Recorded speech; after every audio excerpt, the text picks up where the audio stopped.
Поштовани гледачи, добре дојдовте во уште едно издание на емисијата Агроинфо на ТВ Канал Вис. Искористеноста на ИПАР 2 програмата го зголеми салдото со доделените договори по мерката 7 за диверзификација на фарми и развој на мали бизниси. Земјоделските власти велат дека опфатени се сите плански региони за да може да се овозможи рамномерен регионален развој. Истовремено, освен планираните околу 10 милиони евра за оваа мерка 7, Европската комисија го зголеми буџетот со што се овозможуваат поголеми шанси за развој на малите бизниси и диверсификација на фармите. Повеќе на оваа тема од изјавите на министерот за земјоделство Љупчо Николовски, како и директорот на платежната агенција Никица Бачовски, дадени по повод доделувањето на договорите. За почеток сакам уште еднаш да честитам на сите присутни за склучените договори за мерката 7, диверзификација на фарми и развој на бизниси од ИПАР 2 програмата, но и на сите апликанти кои што успешно ги исполнија сите услови за добивање на финансиската поддршка на последниот повик кој што се однесува на оваа програма. Конкретно за оваа мерка, особено ме драго што првичната одобрена сума од 9,6 милиони евра Европската делегација ја зголеми на 13,5 милиони евра со цел за да се поддржат поголем број на инвестиции и апликанти. И ова е сериозен доказ за целокупната посветеност и за секоја преземена активност во претходниот период за ефикасно искористување на мерките од ИПАР програмата, без да се враќаат пари назад во буџетот на Европската комисија, како што беше во едно претходен период, без да се плаќаат пенали и така натаму, туку напротив да добиваме повеќе пари преку европските фондови кои земјоделците ќе ги користат и за нови инвестиции и за модернизација на сопственото производство, од што крајниот бенефит е модерно развиено и европско земјоделство и развиен агробизнис сектор.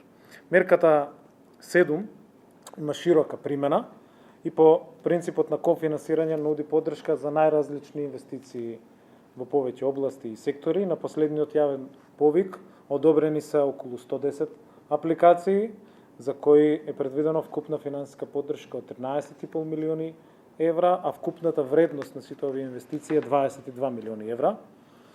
Доставените проекти нудат различни инвестиции кои различно ќе влијаат на развојот на руралните подрачја средини, како и на туризмот. Накратко за типот на инвестиции, значи има, за да на граѓаните им биде појасно, има проекти за инвестиции во прехранбена индустрија, кои значат зголемено производство на нашите македонски традиционални производи, со инвестиции за изградба на хотели, на кампови, на музеи, со што се развива и преку други објекти руралниот туризам. Дел од проектите се однесуваат на инвестиции за производство на мебел, мини фабрики за производство на облека, соларни системи за производство на топла вода, поставување на фотоволтаици, инвестиции за производство на пекарски производи и друг тип на инвестиции. Широка е примената на оваа мерка и ви радува фактот што и на овој повик имаше голема заинтересираност и ќе имаме комплетна, се надам, искористеност на средствата и реализација на сите ваши инвестиции. Инвестициите спроведени преку оваа мерка значат исто така и отварање на нови работни места во руралните средини подрачја, подобрување на квалитетот на животот во овие средини и зголемувањето на нивото на економската активност. Со ваквите инвестиции го развиваме најмоćниот дел од економијата, а тоа се малите и средни предпријатија, тие се силата на македонската економија и затоа е битна и преку оваа ИПАР 7 мерка и оваа програма нивната поддршка. Ги имаме сите предности за конкурентно земјоделско производство кои мора да ги искористиме за развој на вкупната економија во државата и во овој процес од исклучително значење е поддршката која што ја добиваме од Европската унија преку ИПАР програмите на кои што и Министерството и Платежната агенција навистина вложуваат огромни сили и напори и за искористеноста, и за обработка, и за популаризација, и за кратење на административните процедури на кои што работевме во претходниот период. Затоа и секоја наша активност од 2017 година навака беше во насока да ги мотивираме корисниците, апликантите да ги користат мерките од оваа програма и поволностите кои што се нудат. Ги олеснивме административните процедури така што она на што сите се жалеа во претходниот период за времето на одобрување од 18 месеци на чекање и така натаму, многу се работеше во тој поглед да се скратат процедурите, да се забрза обработката на документите и да навистина од повик до склучување на договор со надеж и за брзо реализирање навистина испорачаме и сигурност и предвидливост и навистина да излеземе во пресрет на сите оние кои што сакаат да влезат во инвестициите, при тоа да не чекаат по години и години да дојде нов повик или да дојдат до склучување на договори. Сето оно што се работеше во тој период од 2017 па навака радува фактот што придонесе за зголемување на искористеноста на фондовите и денеска Северна Македонија е лидер како во многу други подсектори во кои што работиме во рамки на земјоделството, навистина е и лидер и во искористеност, односно во практиките кои што и платежната агенција ги нуди и на околните земји. Тоа е секоја тема кога се среќаваме и како министри, и како директори со околните земји и тоа знаење дополнително го пренесуваме. Тоа придонесе за зголемување исто така во овој дел и на ИПАР 2 програмата, искористеноста на самите средства. Односно, од земја која некогаш враќаше пари назад поради неискористеност на истите, денеска во регионот сме пример токму во овој поглед. Тоа беше препознаено од Европската комисија и затоа оно што може да го кажеме сега за ИПАР 3 програмата, што треба да се усвои овој месец од страна на Европската комисија, очекуваме и лично очекувам Северна Македонија да добие минимум 50% зголемен буџет од ИПАР 2 програмата, а на првиот јавен повик кој што би бил во последниот квартал од оваа година, секако дека минимум 30 милиони евра би биле средствата кои што ќе бидат достапни за земјоделците, за разните сектори, преку разните мерки кои што ги имаме, да бидат ставени на располагање и да бидат дел кој што ќе биде вбризган во македонската економија. Ова се пари за нови инвестиции, за нови проекти кои што ќе влегуваат во земјоделството и кои што ќе значат профитабилност, напредок и заработка и навистина со нетрпение ќе очекуваме оваа година да дојде почетокот на ИПАР 3 програмата, да дојде првиот повик со што ќе се стават на располагање финансиски средства од последните години, односно очекуваме поголем буџет, како што кажав, од минимум 30 милиони евра и секако дека ќе работиме и на публицитет, на информираност на граѓаните, да бидат на време подготвени компаниите, фирмите, да навистина како и во овој случај со оваа мерка, како и со ИПАР 2 програмата, навистина имаме успешно спроведување на ИПАР 3, а очекувањата се, како што кажав, да имаме минимум 50% зголемен буџет, меѓутоа официјалните информации со нетрпение и ние ќе ги очекуваме крајот на месецот од Брисел. Уште еднаш честитки на сите и посакувам успешно реализирање на инвестициите и како држава да продолжиме, да засилиме со нашите напори за комплетна искористеност на сите фондови кои што ни стојат на располагање, а нас и мене и Никица особено ме радува што навистина ИПАР 2 стана успешна приказна. Многу се вложи човечки потенцијал на Министерството, на Платежната агенција, честитки на сите кои што учествуваа за да денес ги добиете договорите, за да сето тоа биде одработено, сработено, за да се поминат сите процедури. Ние она што го ветуваме е сите напори да ги вложиме да, како и до сега, да имаме дуплирање на програмата, еве како што збориме ИПАР 3, да имаме зголемен износ на средства, а тоа ќе значи анимирање на што повеќе компании за искористеноста на овие фондови и на овие средства кои што ќе ни бидат на располагање. Ова е година во која што нема да имаме повик од ИПАР 2, ќе ги направиме сите пресметки, сите анализи кои што секако се позитивни и не рангираат како лидери во регионот по сите пракси кои што ги направивме во овие години и оваа година во која што отвараме нова програма ИПАР 3 и нови можности и нови средства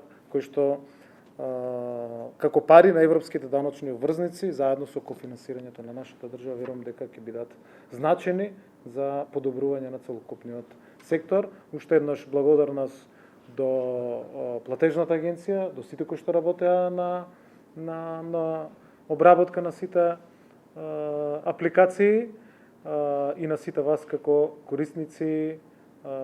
Посакувам успешна работа и успешно реализирање на сите овие инвестиции. Благодарам. Добар ден на сите, почитуван министер Николовски, почитувани присутни, почитувани медиуми. Чест и задоволство ми е што денеска ги доделуваме првите договори за реализација на инвестиции од мерката 7, диверзификација на фарми и развој на мали бизниси. Радува фактот што со повикот на кој овие лица добија поддршка, има различни побарувања, што пак од друга страна значи и развој на повеќе сегменти на домашната економија.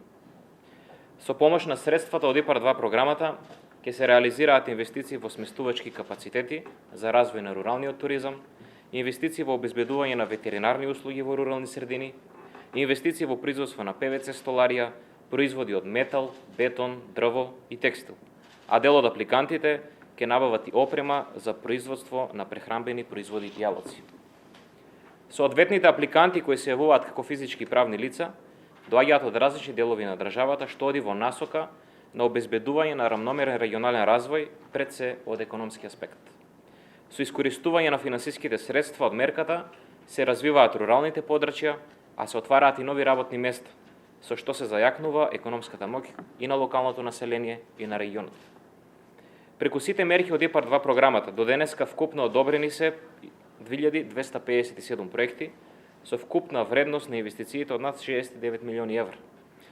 До денеска целосно реализирали се 1948 проекти, а 1781 апликант целосно ги завршиле инвестициите и на нивните сметки вратени се 21,8 милиони евра, средства кои се директно слеани во домашното стопанство и кои директно влијање на отворање на нови работни места, модернизирање и отварање на нови капацитети.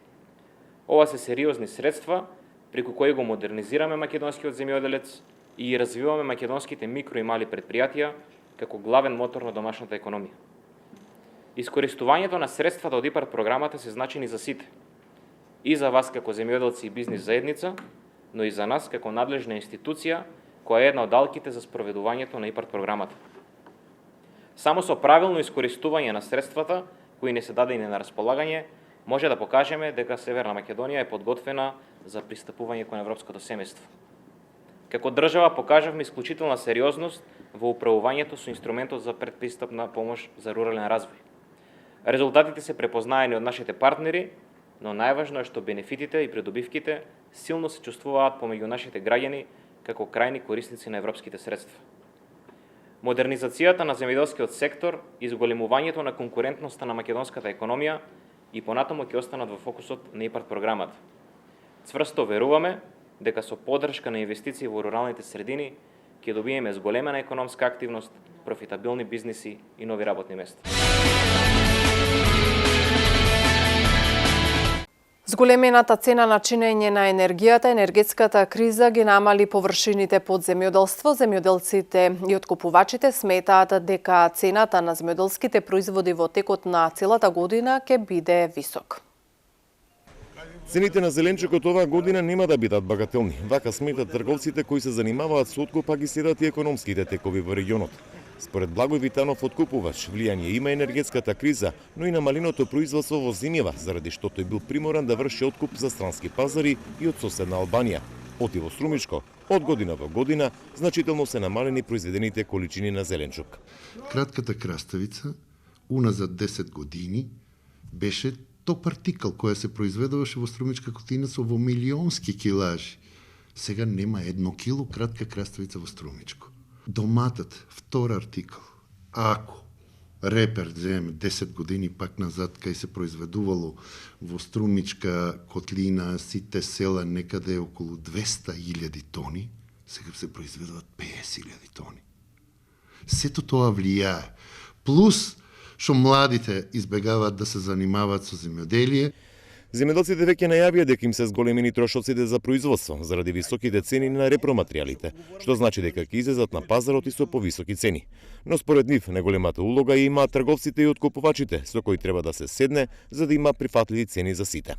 Јас се согласувам некаде каде што и самите трговци имат вина во креирањето на политиката, каде што еден со друг се конкурираат на пазариве. Арно, ако мислам дека да не ги увинуваме толку нив, треба да седнеме заеднички, да направиме партнерство меѓу трговецот и земјоделецот, да најдеме начин, ако треба државата и ниг да ги субвенционира на некој начин во некој дел, за да можеме рентабилно да бидеме на пазарот, конкурентни да бидеме на пазарот и заеднички со извозниците да направиме ситуација каде што и они ќе можат да преживеат. Минатата недела дел од земјоделците побараа субвенции за високите цени на репроматеријалите по основ на фискални сметки, за да имаат пониска цена на чинење и на пролет на пазарите во зимјава да има зеленчук по прифатливи цени и за крајните потрошувачи.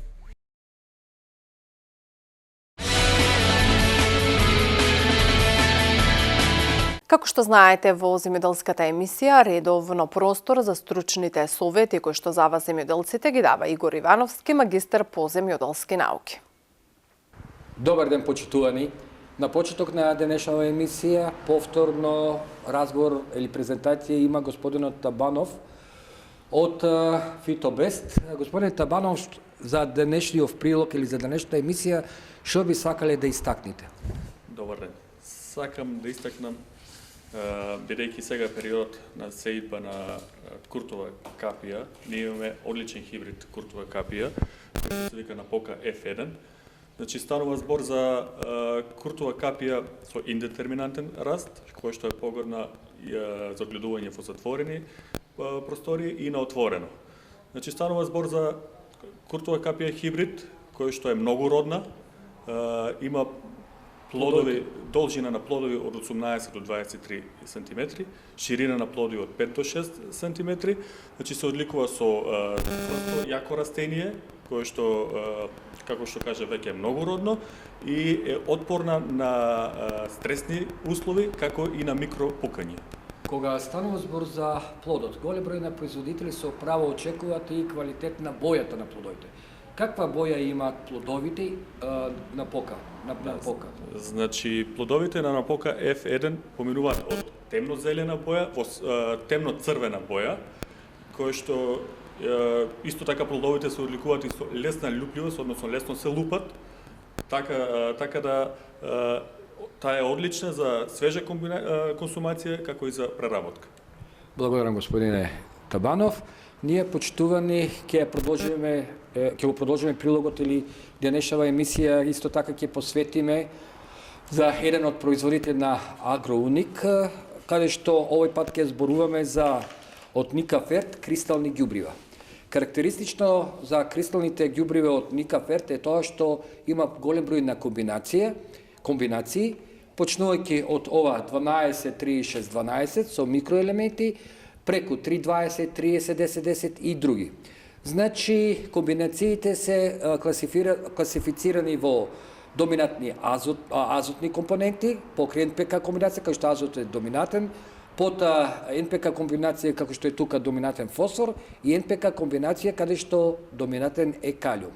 Исто така, во овие сите кристални ѓубрива се содржат потребните микроелементи кои што овозможуваат вкупно заедно со макроелементите да дават на растението сите потребни хранливи елементи, односно нормален раст и развој кај самите растенија. Дозирна употреба на овие кристални ѓубрива, во колку е преку систем капка по капка, велиме се движи од 2 до 4 килограми на декар, или пак во колку е фолиарно, односно може да се искористат и за прскање, доза на употреба се движи од 20 до 40 грама во 10 литра вода. Кога станува збор за кристалните ѓубрива на Агроуник, би сакал да кажам дека тие и можат и се препорачува да може да се комбинират и со одредени биостимулатори, како што е славолот, и тоа славол и славол ВВЛ. Овие ги потенцирам двата славола, затоа што славол ВВЛ, беќе е по-концентриран со ауксин, тоа е стимулатор, ауксин, или така наречен хормон на раст и развој, се карактеризира со тоа што при прскање фолиарно, заедно со кристалните ѓубрива ќе овозможат најдобро делување и развитокот на самите растенија.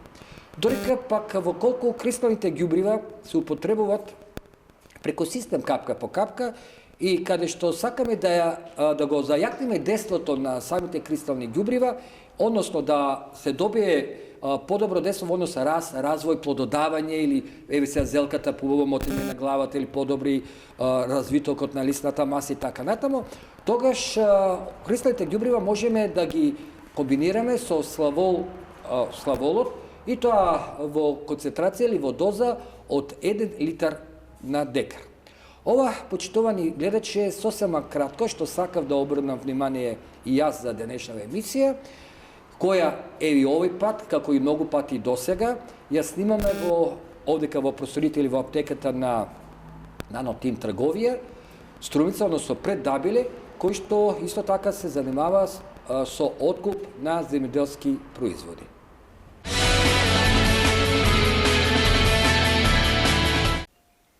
И пред да се одјавиме, да погледнеме што интересно се случува надвор од Македонија, а поврзано со земјоделското производство.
Почитувани, ви благодарам за вниманието со кое не следевте. Ви благодарам што го гледавте ова издание на емисијата Агроинфо. Се гледаме во следната недела, а до тогаш останете со програмата на ТВ Канал Вис. Пријатно!